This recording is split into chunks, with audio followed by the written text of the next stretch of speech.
4. 좁은 문에 도착한 크리스천. 얼마 후 크리스천은 좁은 문에 도착했다. 그 좁은 문 위에는 두드리라, 그러면 열릴 것이니라 는 글귀가 써 있었다. 마태복음 7장 7절에서 8절. 그래서 크리스천은 두서너 차례 문을 두드리며 이렇게 외쳤다. 여기로 들어가도 될까요? 비록 저는 하나님의 말씀을 거역한 쓸모없는 존재지만 문 안에 계신 분이 저를 긍휼히 여겨 받아주실 수 있을는지요? 만일 당신께서 저를 긍휼히 여겨 주신다면 저는 저 높은 곳에 계시는 하나님께 영원한 찬양을 드리겠습니다. 마침내 선이라는 이름으로 불리는 성실하고 침착해 보이는 사람이 나와서 지금 문을 두드리는 사람이 누구며 어디에서 왔고 또 무엇을 얻고자 하는지 물어보았다. 크리스천, 여기 헐벗고 무거운 짐을 진 죄인이 왔습니다. 저는 다가올 하나님의 진노를 피하기 위해서 멸망의 도시에서 떠나 영생의 구원을 얻으려고 시온산을 향해 가는 길입니다. 그런데 선생님, 그곳으로 가려면 이 문을 지나가야 한다고 들었는데 제가 문 안으로 들어가는 것을 당신께서 허락해 주실는지 알고 싶습니다. 그러자 선인은 진심으로 환영합니다. 라고 말하면서 기꺼이 문을 열어주었다. 크리스천이 문 안으로 발을 들여놓았을 때 그 사람은 갑자기 크리스천의 팔을 와락 끌어당겼다. 도대체 왜 이러시나요? 하고 크리스천이 묻자 선인은 이렇게 대답하였다. 이 문에서 약간 떨어진 곳에 튼튼한 성 하나가 있는데 그 성의 성주는 바알세불이라고 하며 그와 그의 부하들은 이곳을 향해 늘 화살을 쏘고 있답니다. 그들은 마귀들로서 이 문으로 들어서는 사람들을 쏘아 죽이려고 애쓰고 있지요. 크리스천이 저는 기쁘기도 하고 한편 두렵기도 합니다. 라고 대답하자 문지기가 어떻게 해서 이곳에 오게 되었습니까? 하고 물었다. 크리스천, 전도자라는 분이 이곳으로 와서 문을 두드리라고 하기에 이곳으로 왔답니다.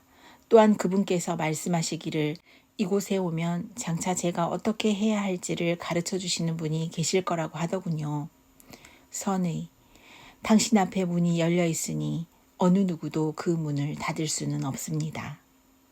크리스천, 이제부터 저는 많은 어려움을 무릅쓰고 여기까지 온 수확을 얻게 되는 셈이군요. 선의, 그런데 어째서 당신 혼자서만 이곳에 왔습니까?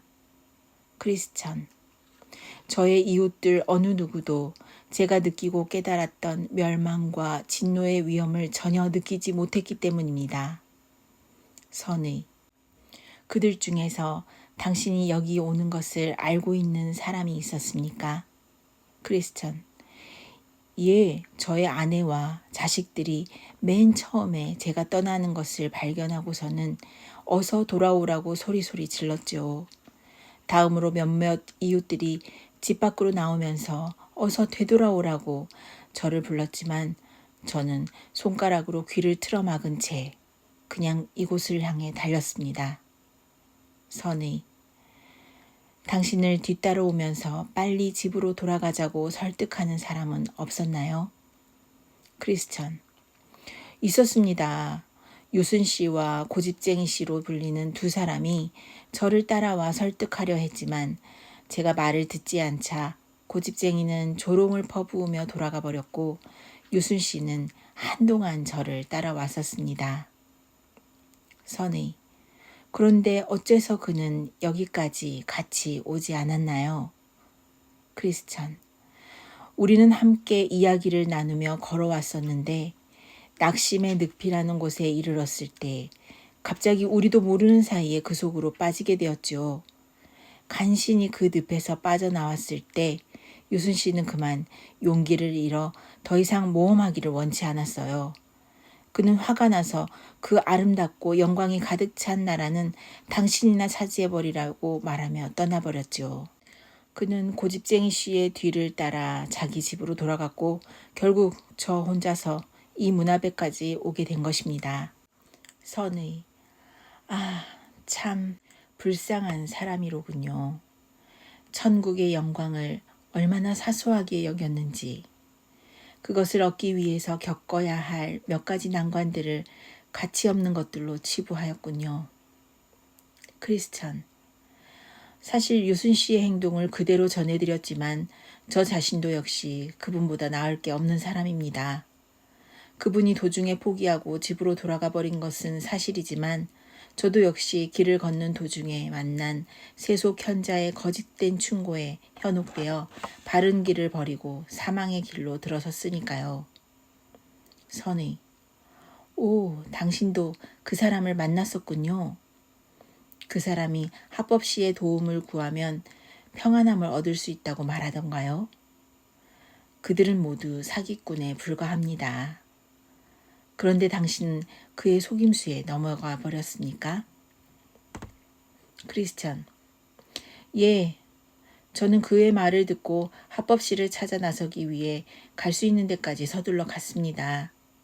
그런데 합법의 집 옆에 우뚝 솟은 산이 마치 머리 위로 떨어져 버릴 것 같은 생각이 들어 그만 멈추지 않을 수 없었답니다. 선의. 그 산은 이제껏 많은 사람들의 생명을 빼앗아갔고 앞으로도 많은 사람들이 그곳에서 생명을 잃을 것입니다. 당신의 몸이 그 산으로 인해 산산조각으로 부서져 버리기 전에 나오셨으니 참으로 다행스러운 일입니다. 크리스천. 제가 그 산 앞에 이르러 공경에 처한 채 당황하고 있을 때 마침 다행스럽게도 전도자님을 다시 만나게 되지 않았더라면 제가 거기에서 어떻게 되었을지 알 수 없는 일이지요.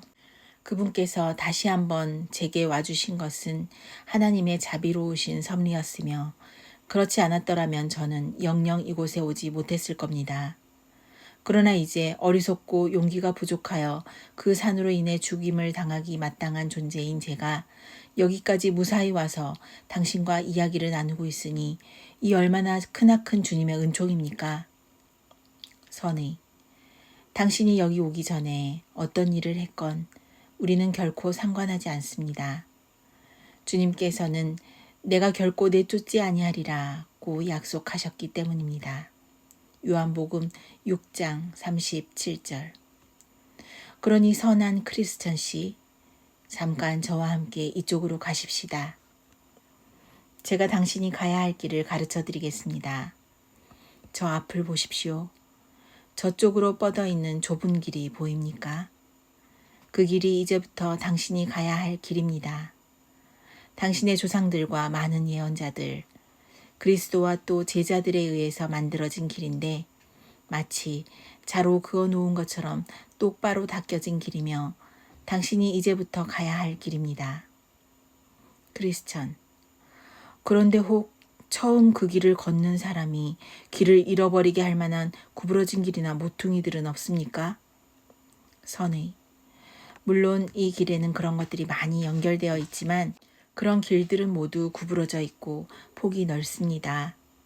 그러나 바른 길은 단지 하나뿐이며 그 길은 매우 좁고 또 곱게 뻗어 있는 길이므로 당신은 쉽사리 옳고 그른 길을 분간할 수 있을 것입니다. 마태복음 7장 14절.